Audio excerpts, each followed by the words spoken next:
Line in the Sand, the Dreyfus Affair. Paris, January 5th, 1895. The air is cold, but the crowd is boiling with rage. In the courtyard of École Militaire, a young artillery officer is stripped of his dignity in front of thousands. His buttons are ripped off, his insignia torn away. As his sword is snapped in two, the officer screams, "I swear that I am innocent! Long live France!" The man was Captain Alfred Dreyfus, a French Jew convicted of spying for Germany. The conviction was a lie. The trial wasn't just a miscarriage of justice. It was a devastating moral crisis that ripped France in two. The Dreyfus Affair shows us what happens when a nation chooses a convenient lie over a difficult truth. The scapegoat. Alfred Dreyfus was a model soldier, an ambitious, highly competent graduate of École Polytechnique. But in 1894, a handwritten memo, a bordereau, offering French military secrets to the German embassy was found by a cleaning lady. The real culprit was unknown, but the military command needed a quick conviction, and Dreyfus, being the only Jewish officer on the general staff, was the perfect scapegoat in a France rife with anti-Semitism. Without any credible evidence, he was convicted of treason in a secret court-martial based on fabricated documents shown only to the judges. His punishment was transportation to the most feared place on earth, Devil's Island, off the coast of French Guiana. 2 years later, in 1896, a new chief of intelligence, Lieutenant Colonel Jules Picard, discovered something horrifying. Picard intercepted a small blue express letter, a petit bleu, addressed to a dissolute, debt-ridden officer named Major Ferdinand Esterhazy. The note contained clear references to intelligence dealings with German military attaché. Combined with the evidence that was the Bordeaux handwriting matched Esterhazy, Picard had definite proof Esterhazy was the spy. But instead of admitting their mistake, the military leadership chose to protect its honor above all else.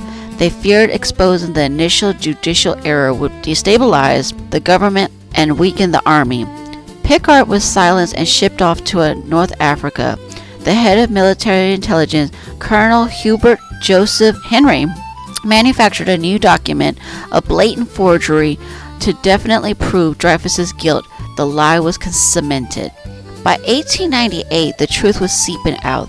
The moment of moral reckoning came when the famous novelist Émile Zola intervened.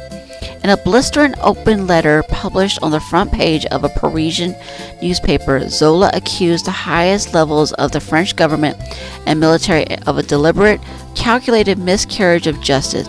He titled it simply, "J'accuse." The letter was an explosion. Zola was immediately charged with libel, but his actions forced the issue into the public square. France instantly divided into two warring camps: the Dreyfusards, who stood for justice, secularism, and the rule of law, and the anti-Dreyfusards, who stood for military honor, the Catholic Church, and entrenched anti-Semitism. It was a war over the very soul of the French Republic. The pressure became unbearable. Colonel Henry was arrested for his forgery and soon committed suicide. Esterhazy fled the country. Dreyfus was brought back from Devil's Island for a new trial in 1899, but the army, desperate to save face, astonishingly convicted him again, this time with exonerating circumstances. Justice was still denied, but the political chaos was too great. The new president of France, Émile Loubet, granted Dreyfus a presidential pardon, freeing him but leaving his conviction on the books.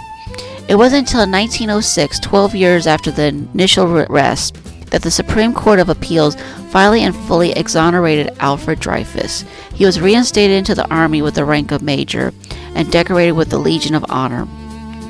Despite the harsh toll his imprisonment took on his health, Dreyfus volunteered for active duty during World War I. He served throughout the conflict, including near the Verdun front, managing artillery supplies. He was promoted one last time to lieutenant colonel in 1918 before retiring from the service the following year. Alfred Dreyfus passed away in 1935 in Paris at the age of 75. buried with full military honors, a final silent rectification of the injustice he suffered decades earlier. The crisis ultimately led to a permanent separation of church and state in France and inspired the young journalist Theodore Herz, who covered the degradation ceremony, to conclude that the anti-Semitation of Jews into Europe was impossible. He became the father of modern Zionism. The Dreyfus Affair proved that while power can be constructed alive, it takes courage, sacrifice, and the relentless pursuit of truth to tear it down.